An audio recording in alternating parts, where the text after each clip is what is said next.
You're watching the Team Nerd Tech Show with your hosts, Tim Gillen and Ruthy Kirwan.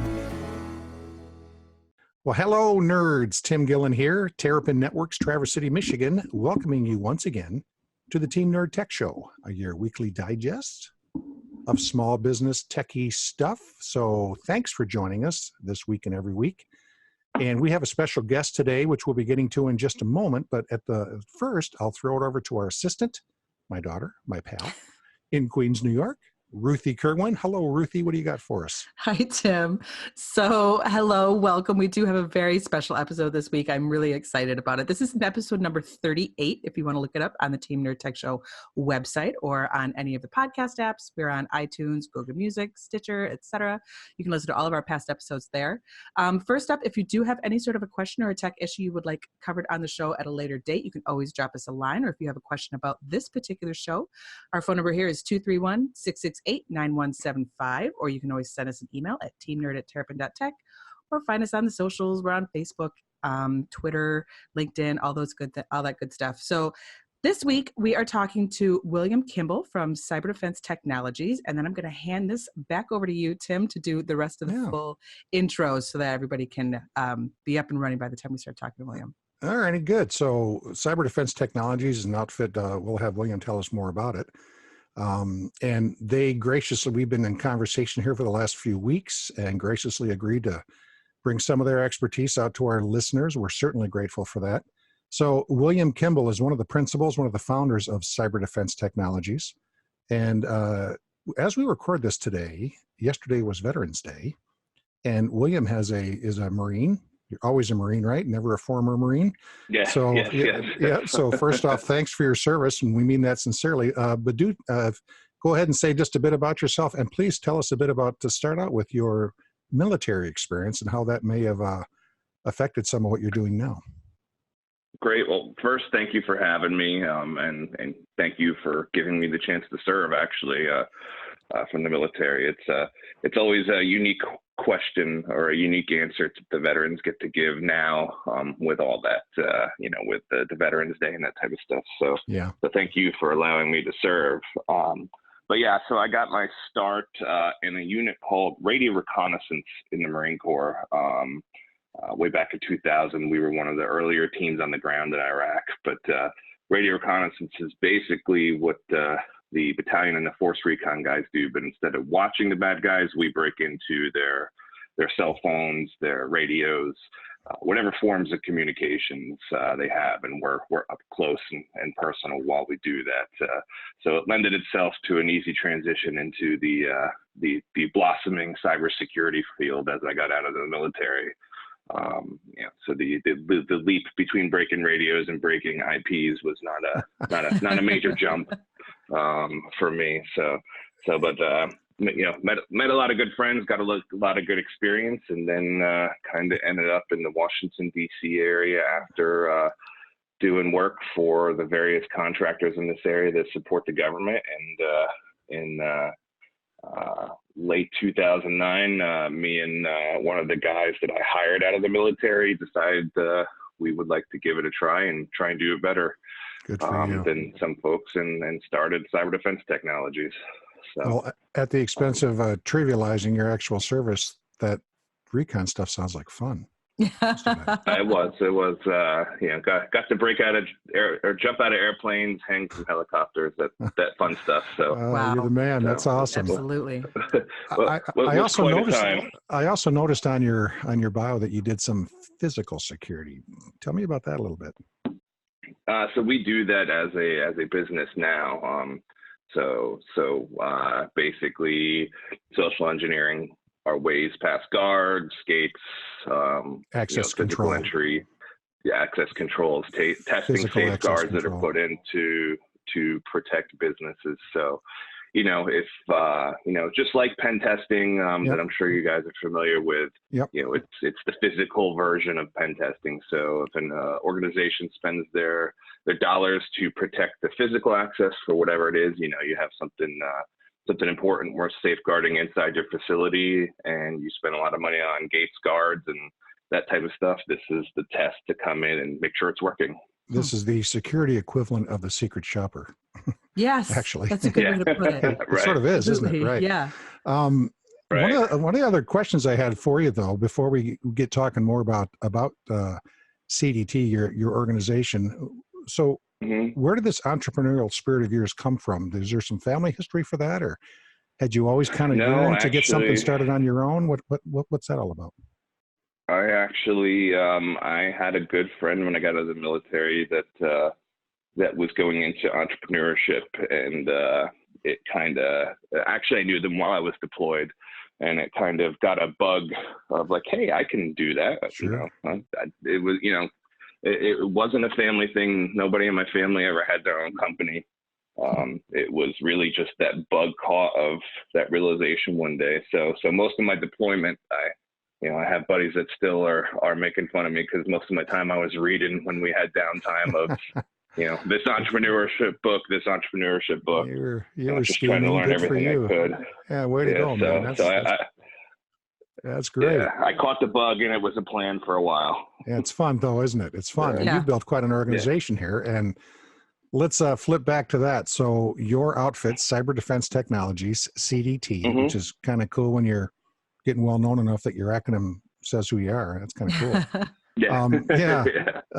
Tell me quickly about some of the other key members of your team and how you assembled some of them to get this going. Yep. So we started in 2010, and I've been lucky with my military career to work, critical missions and critical systems, and most of the work we do, I'd say about 80% is government, and we're still working critical systems. So we're protecting the critical systems of the government from, state level government, where we're testing voting machines and that type of stuff, as well as, industrial controls and that type of place at a state, up to, DoD and other customers in the government, where the systems, guys like I was in the military depend on those for life-saving functions. And if they're not there, something could go drastically wrong. So I've been lucky to stay in that field. We do service pretty much all organizations of all size, but a lot of it's government. Okay. And to our listeners, some of this ties into some of the discussions we've had on the industrial control.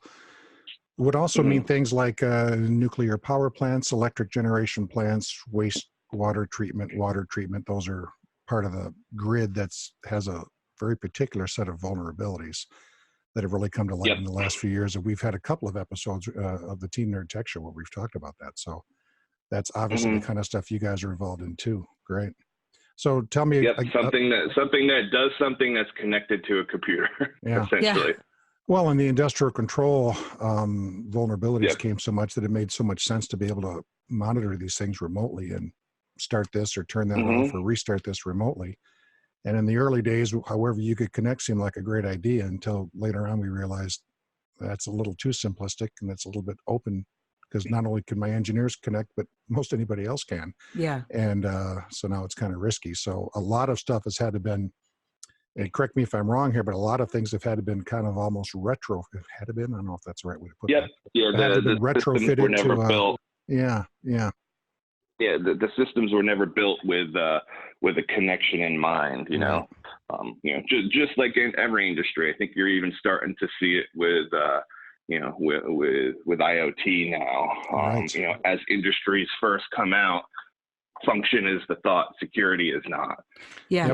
So as an industry comes out, the developers being pressed very hardly to get this working and get this working quickly, and security may be a minor or not a thought at all, and then you end up with the IoT field that we have now with everything loaded with bugs. And listeners, what he means by IoT, of course, is the Internet of Things. And the first thing you can think about are all those really cool doorbell cameras. Oh, yes. And that's one of the things that we see advertised a lot. Man, isn't that neat? I can sit at home, I can be at the gym, and I can see the function versus my front door. Safety. But now all of a sudden, people realize some of that security on those is really bad, and the entire world can see what's going on at your front door. That's not always good. Yep. Yeah. So that's where that function can sometimes lead the way, and we deal with that a lot with any kind of company. We like to talk about a lot that the how should come after we've actually talked about the what and the why. And what are we trying to accomplish? Why are we trying to do it? And will we have it all designed properly? And then we'll decide how to do it.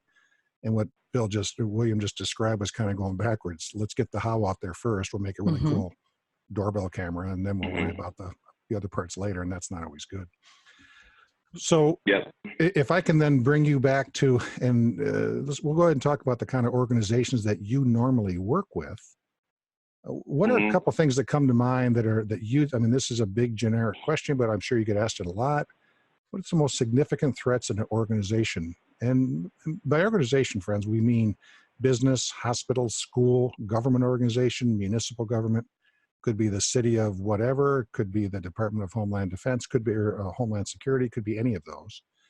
Well, what are let's say maybe two things that come to mind quickest on the overall big picture? What are the largest threats, risks that you see as looming out there for those kind of groups? Certainly people. People are always going to be the first risk of an organization. As I'm sure you've all seen the social engineering approach to security. Organizations are getting better at protecting, outbound connections that a person could establish within their organization, but people are still vulnerable. People are still going to give up information. People are built to trust, and that's what attackers and hackers are going to use against them. And people are always going to pop up. And then, and people are always going to be vulnerable to use their trust against them. Phishing attacks have gotten more sophisticated and more relentless over the years. And they're still working. So that's going to be your most vulnerable. So you say that the human element is really what kind of the human element. Yeah. I just saw this. This was just out yesterday, or maybe the last part of last week. William, maybe you saw this too, but India had that, they sent up that lunar probe, which just all of a sudden kind of went away. And it turns out that earlier somebody had in the Indian space program had actually responded to a phishing attack and clicked on an email that released a bunch of malware inside their organization. Now, they're not saying whether or not that's directly related to what might have happened with the missing moon probe. Oh, gosh. But just imagine that. Yeah. And so I'm sure they've got terrific stuff in place, but a person fell for it. I mean, do you think I'm missing anything there, William? It's certainly possible. I mean, most times for us, I haven't really gone into what we do yet, but exploitation and penetration testing is one of the main things we do.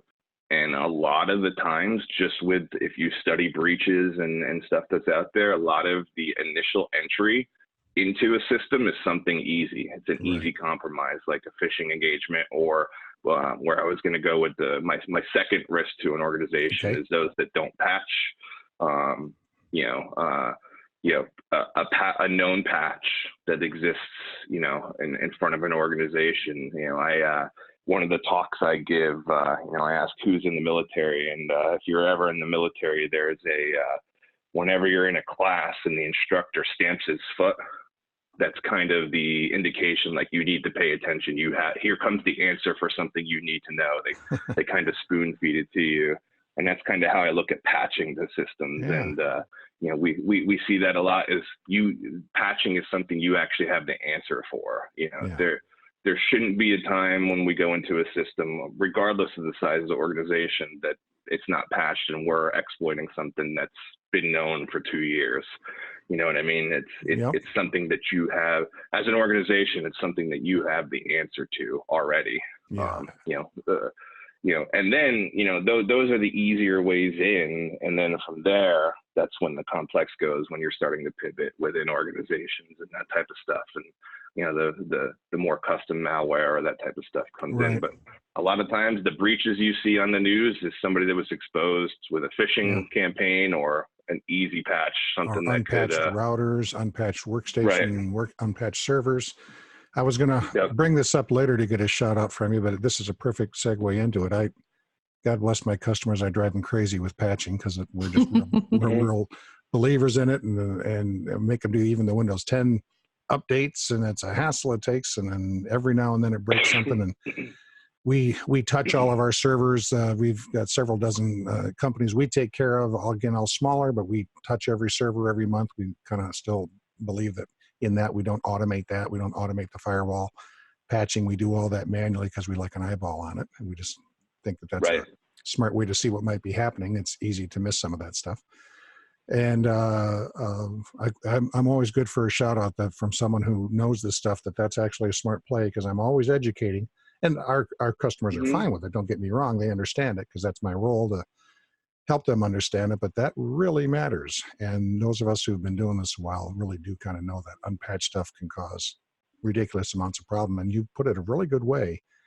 The answer is right there. You just gotta pull the trigger on it, or push yes, or whatever it might be.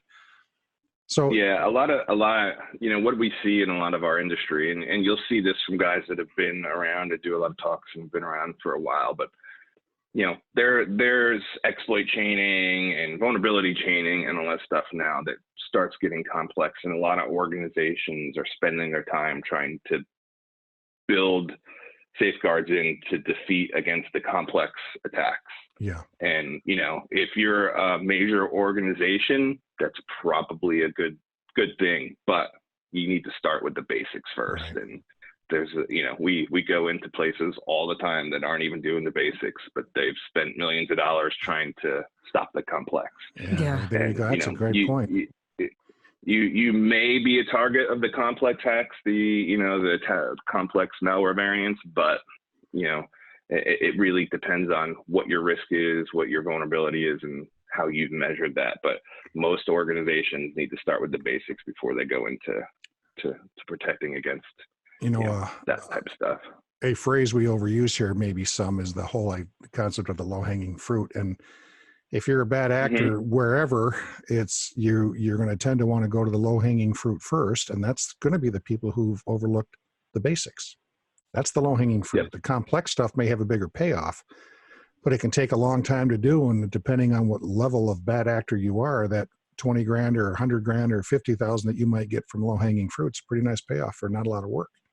And so that basic stuff, you have to be willing to at least lock your door and not leave your money bag on the front seat, because that's the kind of stuff we're talking about, friends. Yeah. Really, it's that simple kind of a thing where we don't lock our car and leave the bank deposit bag in the front seat because we're busy while we run in to do an errand, and then we're shocked we come out and it's gone. And that's the basics. That's along the lines of the basic stuff that we're talking about here. And we've had a lot of conversations. Yeah, go ahead. If you think about it, earlier in the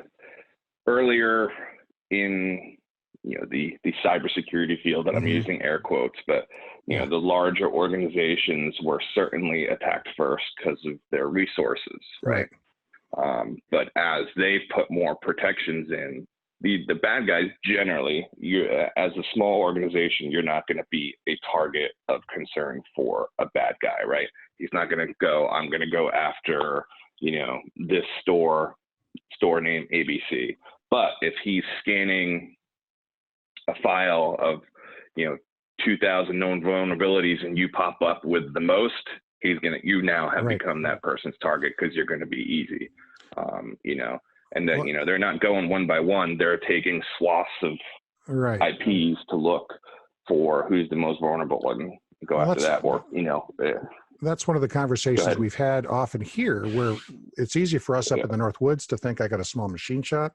Nobody knows I exist. Yeah, nobody's going to care about But the bad guys can do this stuff in an automated fashion. They don't know who you are or where you are. They could care less. But automated by doing a scan, as you say, all of a sudden you pop up, and they're in Malaysia or Eastern Europe or wherever, Russia, wherever it might be. They don't know Mansalona from Traverse City, from Grand Rapids. They don't care.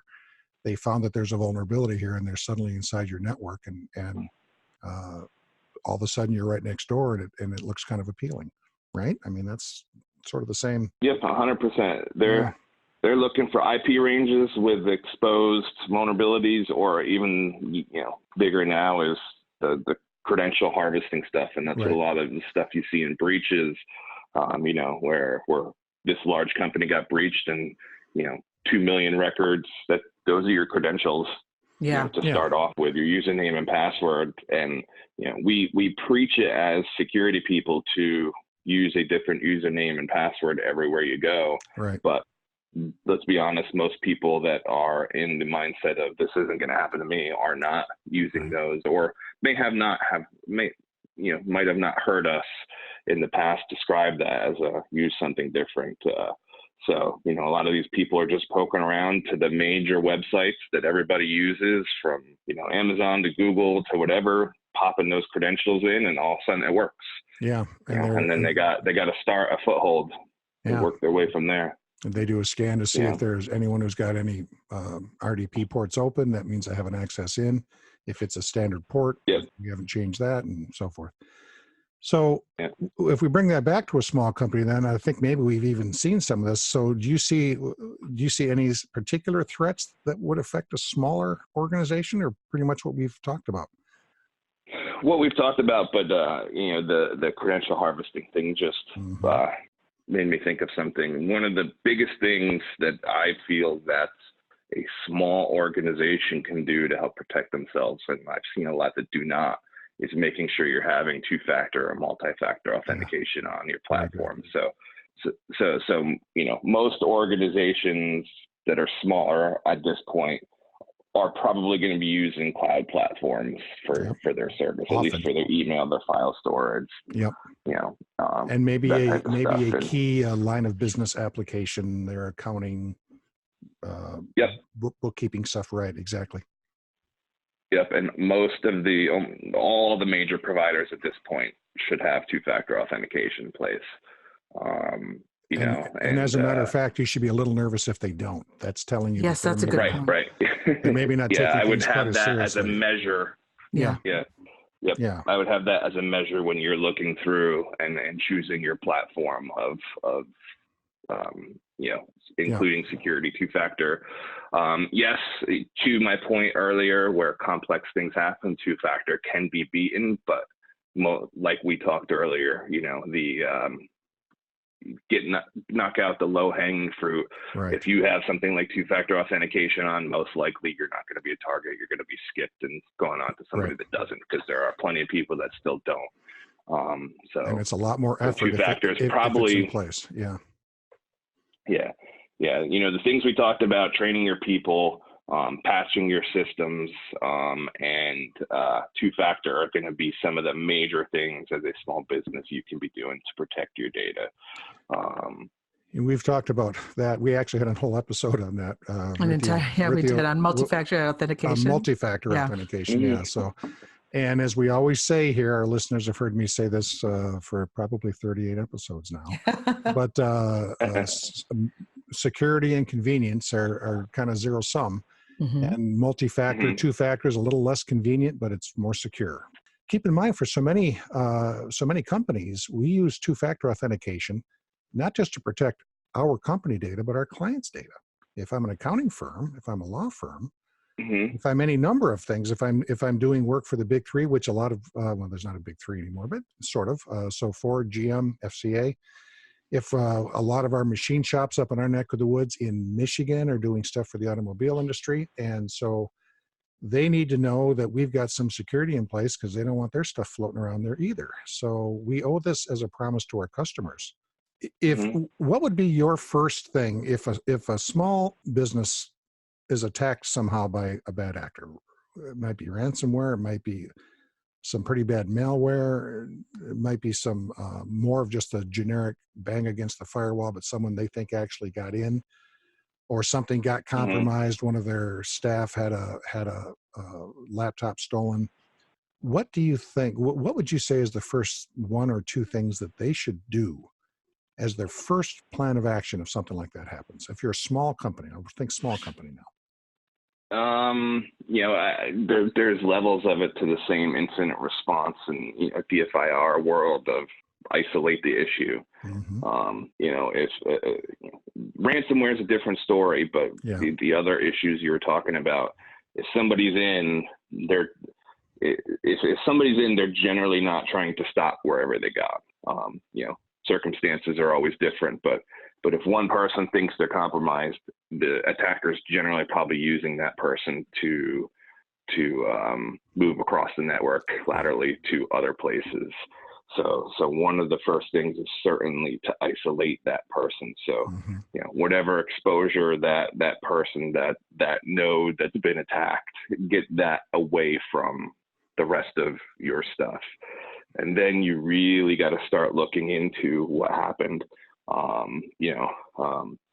It's less common in smaller organizations, but if you have good logs, you have good backups, that type of stuff, you're already starting off. So you need to try and find out what happened and how to stop that going forward. But that's kind of the next step after isolating and making sure the attack is not happening anymore. Yeah. So isolate and then try to stop first, and then start to clean up and whatever else. Our customers at Terrapin Networks are well used to Sue, our dispatcher, saying, I just talked to Tim or one of the guys. First thing to do is to unplug the network cable, which is just a way to isolate, maybe at the workstation or maybe at the server. If I have to walk someone back into the server room and walk them through it, I want it off the network first, so that whoever's outside is now not communicating. And that's the first thing that we tend to do to isolate, which is, Well, guys, unfortunately, I think we have to wrap this show up. William, thank you so much for talking with us. How can listeners get with you if they're interested in what you have to offer with cyber defense technologies? Absolutely. Thank you for having me. Our website is www.cyberdefensetechnologies.com, ends with an IES. I'm on Twitter. William J. Kimble or CDT LLC is our organization. You can get us pretty much any way. Happy to talk to you. Happy to see if we can help protect your organization. Excellent. Well, thank you so much for speaking. Thanks for your time, William. We're really honored that you took your time out of your day to speak with us. So thank you again. No worries. Thank you for having me. Absolutely. And thank you, listeners, for joining us today on the Team Nerd Tech Show. Again, this was episode number 38. If you want to head back into our archives and check it out on the teamnerdtechshow.com or on iTunes, Google Music, or Stitcher. And again, like always, if you have any questions or comments or anything you want about this show or others, you can always leave us a voicemail at 231-668-9175 or via email. Our address here is teamnerd@terrapin.tech. And thank you very much for hanging out with me this week, guys. Tim, I will see you next week. And William, take care. Thank you. All right. Bye-bye. Thank you.